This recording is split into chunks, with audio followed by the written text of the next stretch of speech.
다른 정의도 있을 수 있지만 이것이 이제 여러 가지 복잡한 내용들을 간단하게 만들어서 딱 한마디로 요약한 그 예수님과 연합이라는 말입니다. 근데 거기에 유기적이라는 말은 기계적이라는 말하고 좀 다르잖아요. 딱딱하게 서로 교감 없는 뭐 그런 연합이 아니고 교감이 있는 연합이다 이렇게 볼 수 있고, 조금 이게 좀 적절한 표현인지 모르지만요, 여러 가지로 이제 표현을 이야기하려고 하는데 제가 생각할 때 그게 좀 많이 도움이 될 것 같아요. 이렇게 우리가 음식물을 먹는 거 있잖아요. 이렇게 음식을 먹으면 몸에 들어가서 이렇게 소화가 되면서 이렇게 몸으로 퍼지잖아요. 만약에 그게 무슨 잠을 안 오게 하는 약이다 그러면은 어떤 음식이다 그러면 먹었을 때 효과가 아주 좋은 거는 정말 잠이 안 올 거 아니에요. 이제 그런 거. 그러면 보이지도 않고 느끼지도 못하는데 잠을 안 자고 있는 거잖아요. 그런 거. 그러니까 그게 유기적이라는 것을 조금 더 가까이 설명할 수 있는 내용 같아요. 기계적인 거하고 다르게. 그렇게 연합됐다는 거죠. 그러니까 보이지도 않고 당연히. 그러나 살 속에 파고들고 이 혈관 속에 흐르는 것 같은 그러한 연합. 그것이 예수님과 우리의 연합이라고 말할 수 있는 거죠. 단순히 정신적인 연합이 아니고요. 다 같이 포함해서. 그렇게 볼 수 있고요. 그 다음에 의미를 보겠습니다. 그 연합되었다는 말이 좀 생소할 수 있는데요. 예수님과 연합됐다는 말이 제가 여쭤본 질문 중에 그거에 대한 확신이 있냐는 질문을 여쭤봤거든요. 생각을 한번 이렇게 곰곰이 한번 해보시면 좋겠어요. 예수님 이 질문을 보셨을 거 아니에요. 그러니까 또 생각을 하셨을 테니까. 연합되었다, 내가 예수님과 연합되었다 이런 내용에 대한 좀 생소하긴 하지만 그래도 그거에 대한 생각을 할 수 있는 기회가 되셨다면 혹시 여러분과 예수님이 연합되었습니까? 속으로 한번 답을 한번 해보시면 좋겠어요. 이따가 내용을 다 확인한 다음에 더 편안하게 말씀하실 수 있으니까요. 지금은 그렇게 하면 좋겠습니다. 오늘 저희가 다룰 내용들, 예수님과 연합이 무엇인가에 대한 거하고 의미, 또 다양한 이름들을 지난번처럼 똑같이 확인할 거고요. 그 다음에 개혁신학에서는 어떻게 가르치고 있는지, 그 다음에 성경 말씀을 집중적으로 해서 예수님과 연합의 의미를 찾도록 하겠습니다. 그리고 지금 여기에는 안 나와 있는데 예수님과 연합이 과연 우리에게 어떤 의미가 있는지 좀 더 확장된 의미에 대한 것을 살펴보려고 합니다. 자, 바로 이제 정의로 들어가겠습니다. 먼저 이 리차드 개핀을 자꾸 이야기하는데 이 책을 쓰신 분이기도 하고, 그리고 개혁주의 신학에서 이렇게 계보를 이어가는 게 있어요. 신학자들은 계보를 잇는다는 게 있는데 그 계보를 정통으로 잘 이어온 분 중에 한 분이에요. 그건 제가 그만큼 이제 신빙성, 그러니까 확실성을 갖고 이해할 수 있다고 판단해서 그렇게 하고 있는 것입니다. 여기 보면 단번에라는 말도 나오고요. ongoing도 나오죠. 단번에, 그 다음에 지속적으로. 단번에라는 말은 지난번에 구원의 완성을 할 때 저희가 썼던 말이라는 거 기억하시죠? 단번에 예수님이 이루셨다. 그거 하고요. 근데 구원의 적용은 단번에 하는 게 아니고요. ongoing으로, 지속적으로, 매일매일. 그러니까 구원이 우리 삶에서 계속 이렇게 증거되어 나가는 거다. 그렇게 저희가 설명했잖아요. 그렇게 하는 거에 효력을 발휘하는 구원의 핵심 요소가 예수님과 연합이라는 거죠. 그러니까 저희가 구원의 완성과 적용을 효과적으로 우리 것으로 만들고 살아가는 그런 환경에 필수 불가결한 요소가 예수님과 연합이라는 것이다. 이렇게 볼 수 있는 것이죠. 조금 더 다양한 이름으로 보겠습니다. 네, 그러니까 여기에서 지금 나오는 게 유일한 거예요. 성경에서 예수님과 연합이라는 말은 내가 읽어본 적이 없는데 여기에만 유일하게 나오니까 자, 그러면 그렇게 독특하게 나오는 것을 왜 중요하게 여기고 전체적으로 다 이렇게 커버하려고 하느냐 그런 생각이 들잖아요. 이제 그 내용들을 조금 더 살펴보려고 그래요. 이제 그 창세기 말씀, 인간을 창조해 나가는 그 과정에서 그 하나님의 형상이라고 하는 표현을 이제 이렇게 밖으로 보여지는 외형으로 생각하는 분도 계시잖아요. 근데 이제 그렇게 저희가 보지는 않고요. 일반적으로는 성품으로 봐요. 왜냐하면 하나님은 영이시기 때문에. 그렇게 보는데 지금 여기 그 내용이잖아요. 그 안에서 벌써 만들 때부터, 우리 만드실 때부터 연합의 개념이 있었다는 것을 저희가 읽을 수 있다는 것이죠. 당시에 이 책이 쓰여질 때, 성경이 쓰여지는 그 당시에는 소유라는 것이 이렇게 그에게 속했다는 의미잖아요. 그런 의미에서 연합이라는 생각들을 그 소유라는 거에서 할 수 있었다는 거예요. 그러니까 지금은 좀 달라요. 근데 그때는 그랬다는 거죠. 그게 중요한 표현이죠. 그래서 산업이나 분깃이라는 말은 단순히 이렇게 밑에 거느리는 종이나 그냥 물건 이런 게 아니라 함께 하고 있음으로 해서 연합의 개념들을 갖고 있었다는 거죠. 쓸 때 내 것처럼 내 안에 함께 있는 어떤 그런 거. 이런 거라고 좀 생각하시면 저기에서 함께함, 하나됨 이런 것들을 충분히 저희가 찾을 수 있다고 생각해요. 저게 되게 중요한 그 연합의 개념이에요. 먼저 신학적인 이제 가르침이 어떤지 잠깐 들여다보겠습니다. 우선 우리는 그리스도께서 우리 밖에 계시고 우리가 그와 분리되어 있는 한 인류의 구원을 위해서 그가 고난당하시며 행하신 일은 모두가 우리에게 무가치한 것임을 알아야 한다. 그러므로 아버지에게서 받으신 것을 우리에게 나누어 주시기 위해서는 그가 우리의 것이 되며 우리 안에 머물러야 했다. 이렇게 그 표현하고 있어요. 앞부분이 그리스도가 우리 밖에 계시고 우리와 분리되면 성경에서 이야기하는 구원의 완성과 적용은 우리하고 아무 관계가 없다는 거예요.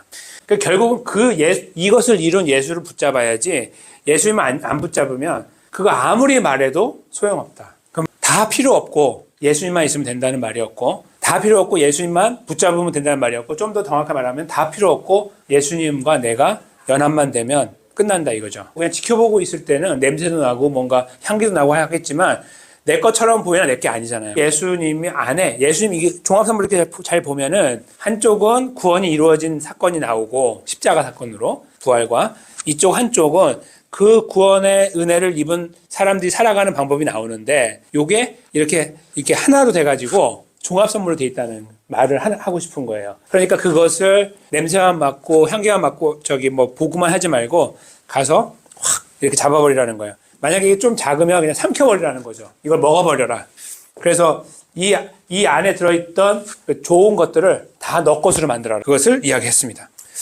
아무것도 아닌 것 같은데 모든 거다 이거죠. 상호관계적이고 서로 이렇게 교통이 되는 거죠. 나눌 수 없고 누가 뺏어가지 못하는 거죠. 취소되지 않고 교환할 수도 없는 그런 본질이다. 그렇게 설명하고 있는 거예요. 그게 예수님과 우리의 연합이다. 우리가 누릴 수 있는 가장 큰 특권이라는 것을 알게 된다는 거죠. 이게 개념적으로 뭔가 이렇게 막 고상하게 이해하는 게 아니라 실제적으로 와닿게 이해하는 게 필요하다는 거죠. 좀 이렇게 저돌적으로. 그런 의미에서 이 설명이 중요하고 지금 이런 표현들이 다 거기가 연합되어 있어요. 하나가. 한 번 먹으면 끝나는 거예요. 빼도 박도 못한다는 말하고 똑같은 거예요. 이게. 여기에 이제 보시다 보면은 중간중간에 저희가 잘 아는 메시지들이 담겨 있잖아요. 특별히 보면은, 그들의 죄를 사하시며 그들을 자신을 의롭게 여기시고 받아들임으로써라고 하는데, 여기 그 아래 보면은 행위라는 게 나오죠. 그들에 의해 행해진 어떤 것 때문이 아니라는 말이에요. 행위가 아니라는 말이고요. 그리고, 여기 보면 복음적인 순종도 있어요. 그러니까 그냥 일반적인 행위가 구원을 이루게 하는 그런 것도 말할 수 있지만, 구원받은 사람이 살아가는데 열심히 하는 거 있잖아요. 누구보다 열심히 하는 어떤 그런 것들을 말하는 거예요. 그러니까 더하고 덜하고의 차이. 그것도 작용하지 못한다는 거예요. 이 구원에 대해서. 그게 지금 여기 내용이죠. 오직 그리스도 때문이고 믿음의 행 이런 것들도 다 그런데 왜냐하면 여기 보면 이 모든 것을 가능하게 한 게 자신에게 난 것이 아니고 하나님의 선물이라고 우리가 에베소서 2장 8절 말씀을 여기 그대로 넣어둔 거죠. 그걸 훨씬 더 포괄적으로 다 포함해가지고 쓴 거예요. 그런 의미에서 그 예수님과 연합이라는 것이 가지고 있는 힘을 다시 한번 여기서 좀 느낄 수가 있어요. 웨스트민스터 사원에서. 근데 이거 만들 때 각 교파 목사들이 모였어요. 다른 많은 교파들 다 같이 모여서 생각을 나누며 쓴 거예요. 그래서 이제 서로 공통 분모를 만들어 쓴 거거든요. 다 동의할 수 있도록. 근데 만들어 쓰는 당시에 그 목사님들이 얼마나 가슴이 막 뜨거웠겠어요. 그렇죠? 여기 내용들도 이제 그 내용의 한 파트가 되는 거예요. 근데 대신에 여기에서 되게 조심스럽게 쓰고 있는 것은 사람들이 생각하고 있는 조금의 공로가 들어가지 못하도록 한 거예요. 구원 받는 것도 그렇고 받은 사람을 사는 것도 그렇고 살아가는 것이 어떻게 되건 그것이 내 구원을 지속하거나 지탱할 수 있는 끈이 되지 못하도록 탁탁탁 잘 마무리를 지었다 이렇게 볼 수 있는 거죠. 그게 여기에서 저희가 기억해야 될 부분이 중요한 포인트라고 생각하고요. 저희가 보편적으로 다 그 시간을 지나가고 있다 그 통이 없어진다고 생각하지 않아요. 저는 우리가 주님 만날 때까지 이 통증이 계속 있다고 생각하거든요. 가지고 있다는 것은 예수님과 우리가 연합했다는 증거가 아닐까라는 확신을 갖고 있어요. 저는. 예수님이 저희하고 다르게 2000년 전에 이 일을 하셨잖아요. 역사 속에. 그러니까 사실은 저희가 그 자리에 없었잖아요. 듣고 있는 거고 읽고 있는 건데 하나님께서 갖고 있는 생각은 우리가 예수님 믿으면 믿는 순간 아까 이 종합 선물을 딱 갖는 것처럼 가지면 그 유익이 우리 것이 되도록 하신다고 말씀한 거예요. 그러니까 예수님과의 연합이 우리 안에 이루어지게 되면 여기 보면은 죽으심과 부활도 함께 이루어지는 게 되는 거예요. 그러니까 다른 말로 바꾸면 그분이 한 모든 것이 그분 안에 있거든요. 근데 그거 우리가 딱 집어서 먹는 거예요. 다 들어오는 거죠. 한 번에 여기에. 그렇게 이해하는 것으로 설명을 하고 있는 거죠. 그러니까 어떻게 우리가 그의 죽으심과 함께 했냐라고 말하면 답이 곤란하잖아요. 우리가 거기 갈 수도 없고 그다음에 이렇게 명상을 할 수도 없고 근데 이렇게 설명하고 계시는 거예요. 그냥 심플하게. 그러니까 예수 그리스도를 붙잡으면 그가 이루신 모든 것이 네 거야 라고 말함으로 하여 죽으심도 내 거고 부활하심도 내 거고 이렇게 소유권을 함께 공동으로 갖게 되는 거예요. 그렇게 설명하고 있다는 거죠. 그것이 예수님과 우리 연합이 주는 큰 유익이 되는 겁니다. 어떤 분이 예수는 오늘 믿었는데 오늘 돌아가셨어요. 오늘 데려갔다고 생각해 보세요. 그럼 그분은 아직 제대로 이런 걸 알지도 못하고 그 다음에 무슨 이런 교회 안에 섬기는 것도 못하고 뭔가 이렇게 크리스천다운 삶을 하나도 하지 못하고 그냥 가셨잖아요. 저기에. 근데 그러면은 상당히 뭔가 원래 불안해야 돼요. 이런 것들이 없다고 하면. 근데 이것이 한꺼번에 주어졌다고 하면은 이해가 달라지는 거예요. 그냥 믿는 순간에 다 받아. 그러면 뭐가 더 필요해요? 시간이 지날수록 우리는 성숙하는 거하고 그 다음에 주님 영광에 살아가는 거 두 가지밖에는 없는 거예요. 이 땅에 머무는 동안에 더 할 일이. 그러니까 그분도 우리도 똑같은 걸로 구원받은 거죠. 그렇게 하면 모든 게 설명이 되는 거예요. 근데 이렇게 안 하면 일이 꼬이기 시작하는 거예요. 계속. 그러니까 단계가 있는 거야. 다 단계가 있는 거지. 그러면 복음도 아니고 영광스러운 말씀을 인간의 조그만 논리로 전락시키는 거죠. 그런 부분들을 다 막아내는 말씀이에요. 여기 구원에 대해서는 그 예수님 안에가 그래서 되게 중요한 열쇠가 되고 그다음에 지금 저희가 그 구원에 대한 이야기를 예수님과 연합 없이 생각할 때는 구원의 두 가지 측면을 이렇게 이해했었어요. 완성과 적용. 그래서 완성은 예수님이 십자가 부활을 이루신 일이고 우리는 아무것도 관여한 게 없고 근데 우리가 거기에 들어가는 방법으로 그 들어가는 과정을 놓고 구원의 적용이라고 한다. 적용이 되면 우리는 구원받은 사람을 살아가는 것이다. 이렇게까지 저희가 생각을 해왔어요. 그동안 예수님은 이제 뭐 돌아가시고 부활했지 이런 사건들 알았죠. 그래서 다 이루신 구원에 들어간다 이런 말을까지 했는데 그동안에 저희가 계속 말씀을 아껴왔던 거는 예수님과 연합이었다는 거예요. 그러니까 우리를 여기 사망에서 생명으로 옮기고 지옥에서 천국으로 옮기는 이런 과정에 가장 이것을 확실하게 이루고 완성했다라고 우리가 편안한 마음을 가질 수 있는 거는요. 여러분과 제가 믿음이 막 생겨가지고요. 이렇게 막 뭔가 안에서 발동해가지고 내가 믿는 주님이 계심으로 거기를 딱 붙잡으니까 되는 게 아니에요. 말은 그게 맞는 것처럼 보이지만 그것이 아니라 여기 지금 이 논리라면 예수님만 딱 붙잡으면 되는 거예요. 그러니까 그 앞에 케이스에서는 우리도 모르게 자꾸 뭔가 더 해야 된다는 생각을 우리 안에 발생이 되는 거예요. 더 잘해야 되고, 더 노력해야 되고, 이런 것들이 자꾸 나오거든요. 이 틀은 무엇이냐면 사람들에게 요구하는 것이 하나도 없다는 거예요. 그러니까 뭔가 더 노력을 해야 되고, 뭔가 이렇게 하는 게 아니고, 뭔가 어디 가야 되고, 이만큼 해야 되고, 기도를 이만큼 하고, 찬송을 부르고, 섬겨야 되고, 이런 것들이 아니고, 단순하게 그 예수 그리스도한테 가서, 여기 예수님이 이렇게 딱 놓여져 있어요. 접시 위에. 죄송한 표현입니다만. 저희 가서 포크로 딱 찍어서 먹는 거예요. 그리고 딱 끝난 거예요. 이렇게 말해주고 싶은 거예요, 하나님은. 그러면 하나님 우리가 지금, 그 구원의 확신 같은 거 어떻게 해요? 예수님이 있잖아. 이렇게 말해주고. 그 다음에 제가 살아가는 것도 이게 좀 우리가 뭔가 노력하고 이런 것도 해서 이렇게 하는 거 아니에요? 예수님이 너랑 함께 하니까 다 해줄 거야. 이렇게 말을 해주는 거죠.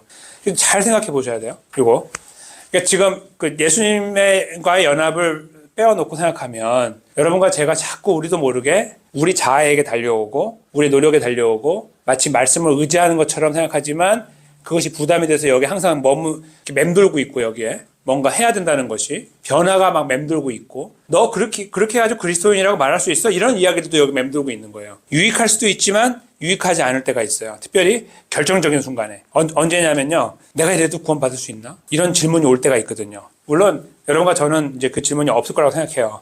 이제 그런 시간에 있는 분들이 있어요. 처음에 예수 믿은 다음에. 그 포인트에요. 사람들이 굉장히 힘들어하고 절망하고 좌절하고 포기하는 사람도 있어요.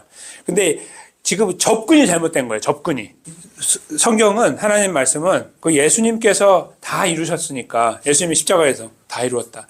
다 이루셨으니까 그 예수님께 가서 예수님을 잡아서 이 몸에 하나가 되게 만들어 버리라는 거예요. 이렇게 내 안에 흡수해 버리라고. 그 하나만 하라고 말씀하고 있는 거예요. 그걸 저희는 예수님 믿는다고 말하는 거고요. 내가 예수님을 영접했다고 말하는 거고 내가 예수님을 나의 주 나의 하나님으로 고백했다고 말하는 거예요. 그러니까 여러분과 제가 이런 어떤 여기 접시가에서 이런 과정을 겪지 않았어요. 전부 다르지만 우리는 공통적으로 하나를 갖고 있어요. 예수님은 나를 위해 십자가에 돌아가셨다. 그리고 부활하셨고 그 다음에 승천하셨고 다시 오시고 그 사건을 통해 내가 그 예수를 믿어서 구원받았다. 이거죠. 여기에 우리는 다 공통 분모예요. 다 같은 믿음을 갖고 있는 거죠. 이것을 성경은 예수님과 연합한 순간이라고 표현하고 있어요. 연합됐다라는 말이 없지만 그 과정, 내가 그 고백하는 과정이 연합의 과정이라고 성경은 쓰고 있다는 거예요. 아까 저희가 그동안 질문해 왔던 거.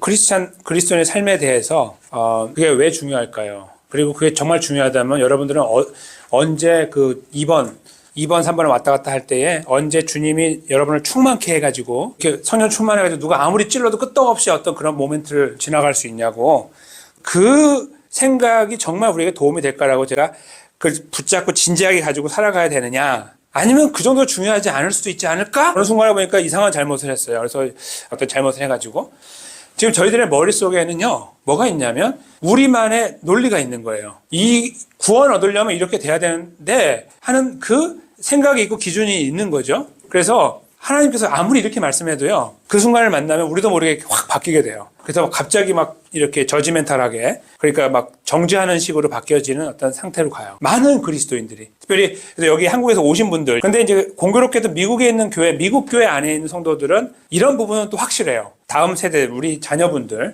이제 다니는 미국 교회 한번 이렇게 물어보시면요 거기에서 생각하고 있는 복음은 지금 오늘 제가 하나님이 저를 통해서 우리 주셨던 말씀하고 똑같아요. 그렇게 심플하게 주어지거든요. 뭘 해라고 안 해요. 뭐 해야 되고 바뀌가 이런 것들이 없고 그냥 그것만 주어지는데 그 안에서 막 아이들이 울고 난리가 나는 거예요. 근데 왜 그러냐면은 그동안 못 들어왔던 복음을 들은 거예요. 거기 가서. 옛날에 한국교회에 있을 때는 뭐 해라 들어왔는데 거기 갔더니 다 필요 없다고 말하는데 이것이 오히려 더 파워풀 해가지고 이들의 생각이 바뀌고 삶이 바뀌는 거예요. 근데 그런 것들이 미국 교회 흐름 속에는 복음이 굉장히 단순하게 흘러왔어요. 저는 미국에 와서 그게 가장 부러웠던 점이었어요. 미국 교회가 구원에 대해서는 바로 그 부분을 제가 굉장히 감사했고 아쉬워했어요. 한국교회. 그 안에 속해서 예배를 드리고 있는 2세들의 상황들도 그렇고 그러나 한국교회는 어쩌면 아직도 많은 교회들이 잘못된 흐름에 그러니까 조금 제가 조심스러운 거는 이제 그거는 얼마큼 잘못됐는지는 제가 함부로 말씀 좀 못 드리고요. 일단은 구원을 굉장히 복잡하게 만들어 놓은 구원을 좀 복잡하게 만들어 놓은 그 틀 안에서 벗어나지 않으려고 하거나 못할 수도 있다 생각이 드는 거예요. 좋은 거는 충성을 다해요. 성도님들이. 그런 교회들이 있어요. 성도님들이 막 일사불란하게 움직이는 거예요. 목사님이 저보다 더 어린다고 해도요. 막아가지고 이거 싹 이렇게 해야 되겠습니다. 그러면 막 하는 거예요. 근데 왜 그분들의 멘탈에 뭐가 있냐면 내가 이걸 해야 되는 거야. 천국 가려면. 행여 내가 이거 안 해가 못 갈 수도 있으니까 전 목사가 뭐라고 해도 내가 해야 되고 노력을 해야 되는 거예요. 이게 막 살아 움직이니까 교회가 막 활발해요. 성도들이 많이 모이고 막 일어나요. 그런 경우가 생겨요. 근데 저는 그것이 다 잘못됐다고 말할 수 없어요. 하나님 어떻게 하시는지 모르니까. 그래서 일단은 성경에 의하면 조심스럽다. 매우 조심스럽다라고 생각이 드는 거예요. 그 다음에 육에 속한 사람 이 부분에 대한 비교 이런 것들이 이렇게 뭉쳐져 가지고요. 약간 조금 표현이 좀 그렇지만 이렇게 딱딱한 덩어리가 돼 있어요. 어쩌면 저희 안에도 다 있고. 그래서 그게 발동을 평소에 안 하다가 무슨 문제가 발생한 다음에 딱 하면 내가 뭘 했어. 아니라니까 저 사람은 이렇게 하는 거예요. 그렇게 우리가 하나님의 자리에 올라가는 현상을 연출하게 되는 이제 그런 경우가 생기는 거죠. 제가 여기 아까 말씀드릴 때 예수님 믿는 것이 연합하는 거라고 말씀드린 내용이 믿는 게 연합하는 거다. 네, 그리고 거기에 아무것도 더하면 안 된다라고 말씀드렸습니다. 이제 지금 여기에 삼각관계라고 말씀드렸는데 여기 보면 예수님과 연합을 강조하여 구원의 문제가 해결됐다고 하면 믿음 생활에 어떤 문제가 생길까요? 라는 질문이에요. 이 질문은 이제 그 다음하고 연결되는 건데 너무 간단하니까 사실 간단하지 않죠. 되게 무게가 있는 건데 간단해 보이니까 신빙성이 떨어진다고 생각하는 거예요. 그래서 자꾸 뭘 더 하고 싶은 마음이 생기는 거죠. 근데 그것이 이제 행위적인 면이 되게 많아요. 말하는 거, 행동하는 거 이런 것들. 저도 개인적으로 그런 이제 어떤 목사하고 되게 안 좋은 경험이 있어요. 근데 제가 그 목사는 같이 이제 어떤 교회를 섬겼던 사람인데 제가 이렇게 생각해요. 그분은 목사하면 안 된다 이렇게 생각해요. 근데 이유는 뭐냐면 거짓말을 통해서 교회를 힘들게 했어요. 그러니까 그 거짓말을 세상에 퍼뜨리고 그 다음에 거짓말이 들통났을 때 내가 안 했다고 했어요. 본인이 했는데. 그래서 그 일로 교회가 어려워졌어요. 그런데 그렇게 되는 걸 보면서 즐겼어요. 그래서 저는 목사라고 안 부르고 싶고 그런데 제가 이제 그래도 마음 아팠던 게 뭐냐면요. 저 사람이 구원 안 받은 게 마음 아픈 게 아니고요. 저런 인간이 구원 받은 게 마음 아팠어요. 제가.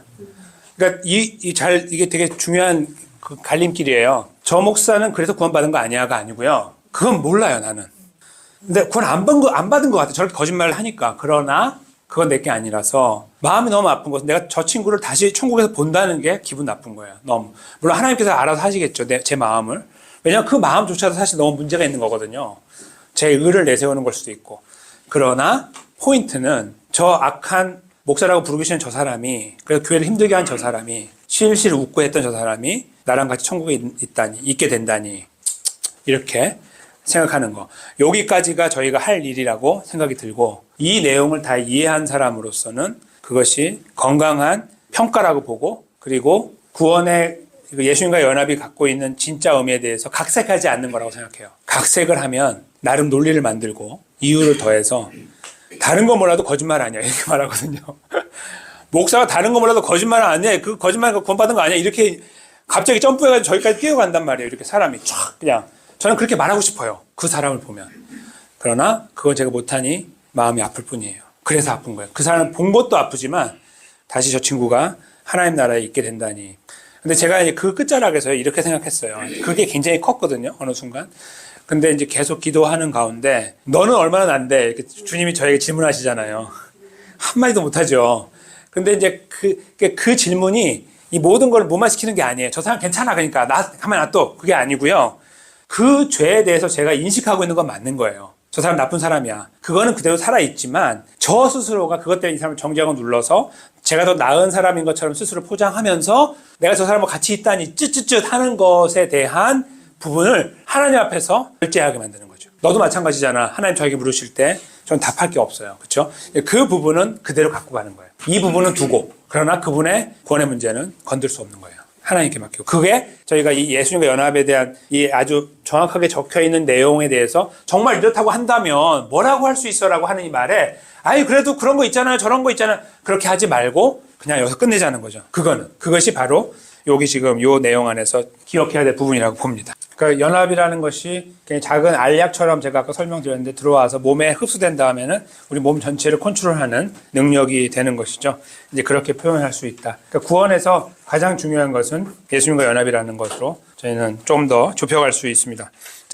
제가 여기 지금 자세한 내용 안 적어서 모르시겠지만 아시는 분 되게 유명한 구절이 있잖아요. 오호라 나는 공고한 사람이로다. 이 사망의 몸에서 누가 나를 건져내라. 이게 사도 바울의 고백. 그걸 어떤 분은 이렇게 해석해요. 이제 아까 이게 사도 바울이 예수님 만나기 전이었을 거야, 이렇게 이야기하는 분이 있고요. 아니야, 예수님 만난 후지, 이렇게 말하는 분이 있어요. 의미 없는, 건강하지 않은 이야기예요. 왜요? 여기 제가 적어드린 것처럼 예수님 믿은 다음에 그러면 죄에 안 지었어? 이렇게 말하는 거죠. 똑같은 죄에 안 지냐고 사도 바울이. 졌죠, 자기도. 그러니까 지금 이거는 시기가 문제가 아니라 여기 지금 이것을 어떻게 극복했느냐가 중요한 거예요. 이 문제를. 그게 지금 여기 핵심이라는 거죠. 인간은 여기에 머물 수밖에 없다는 걸 보여주는 것 뿐이에요. 그냥 어떤 사람이고, 이런 사도조차도 그렇다 이거죠. 결국은 예수님과 연합을 알고도 있는데 알고 살아가는데도 우리 어깨에 짊어지고 가는 거예요. 그 짐을 예수님께 맡기지 못하고 자꾸 내가 짊어지고 가는 현상, 그걸 이제 표현하고 있는 겁니다. 그래서 고난의 길, 물론 다 고난의 길이지만 조금 더 심한 고난의 길에 서 있을 수 있는 거죠. 소망 없는 어떤 그런 상황. 그게 이제 또 현실이에요. 신분의 변화가 있기 때문에 그 삶을 살아가야 된다는 이야기를 하고 있는 거. 근데 그것을 둘 다 예수님께 두고 있는 거예요. 그러니까 신분의 변화도 예수님이 하셨고요, 변화된 삶을 살아가는 것도 예수님이 하신다는 그런 논리로 계속 이어가는 거예요. 그러니까 구원받은 것도, 구원받은 사람 살아가는 것도, 저희가 이런 이야기를 했잖아요. 저희 세가족 교육 할 때도 그런 이야기 있는데, 구원받았으니까 구원받은 사람은 산다, 이런 이야기를 계속 저희가 세가족 교육 할 때 해오거든요, 저희 교회. 그래서 이제 왜 그리스도인답게 살아야 되냐면 구원받았기 때문이다, 이런 걸 자꾸 이게 관계를 형성해 드려요, 이렇게 성도님들께. 그래서 그게 셋업이 되는데, 여기에서 계속 더 많이 강조해야 되는 부분이 사실 빠져 있는 거예요. 거기에서는 그 시간적인 제약 때문에 오늘 그걸 한 거예요. 1시간 동안, 1시간 넘게. 그러니까 이 구원받고 구원받으면 살아가는 거, 이 두 가지가요, 어디에 딱 붙어 있냐면 예수님께 붙어 있는 거예요. 예수님이 둘 다 하신 거예요. 이것도 구원도 완성하셨고, 구원의 적용에도 예를 들면은 의롭게 됨도 예수님이 의로움을 직접 당했다고 말씀했잖아요, 지난주에. 예수님이 직접 의로움을 통과하셨다고 했잖아요, 우리를 의롭게 하려고. 그러니까 완성된 구원을 십자가를 통해서 완성한 여기에 놓고, 그다음 예수 십자로 이루신 구원의 내용을 보면 그 내용 전체가 우리가 걸어가야 되는 걸음이에요. 그래서 예수님이 십자가를 지고 나를 따라오라고 했잖아요. 그 걸음이 거기 있는 거예요. 이 두 개가 어디에 있어요? 두 개 다 예수님 안에 있잖아요. 그분이 직접 다 했으니까. 그러니까 우리가 예수님을 가서 붙잡으면, 이렇게 붙잡으면 이 두 가지를 붙잡는 거고, 예수님을 계속 붙잡고 이야기하기를 감사합니다. 구원받아서. 또 이야기하기를 제대로 살게 해주십시오. 이렇게 계속 기도하는 거예요. 그러니까 항상 대상이 예수님이 되는 거예요. 우리가 아니고. 그러니까 우리 약함을 호소하고, 이게, 난 이거밖에 안 돼요. 이런 이야기를 하지만요. 그래, 거기서 주저앉아 있는 게 아니에요. 그 다음에 예수님, 그래서 제가 예수님께 왔어요. 도와주세요. 이 기도가 나와서 어떻게 하겠습니다라는 이야기도 필요할 수 있지만, 그거보다는 예수님에 대한 생각을 더 깊이 하는 게 필요해요. 예수님이 이 안에서 역사하고 막 마음을 생각을 바꾸면 그 다음에 이루어질 그리스도의 삶에 대한 것이 우리도 모르게 막 이루어지는 경우가 있거든요. 이렇게. 나 저거 못할 줄 알았는데 하고 있고 막 이런 거예요. 섬기고 있고, 인내하고 있고, 누가 뭐라고 해도 참고 있고 막 이러는 거예요. 버티고 있고. 나는 이런 거 못하는 사람인 줄 알았는데 하고 있는 거예요. 하나님의 은혜로, 예수님의 은혜로 하고 있는 거죠. 그런 것들이 우리 안에서 이루어지는 거죠. 이렇게 실제적으로. 그 부분을 생각할 필요가 있는 거죠. 크리스찬 라이프에서. 그 내용을 여기 지금 좀 적어드린 거고요. 이제 결론으로 해서 이걸 좀 하나하나 항목마다 다 요약을 한 거예요. 한번 쫙 읽으면서 마무리하겠습니다.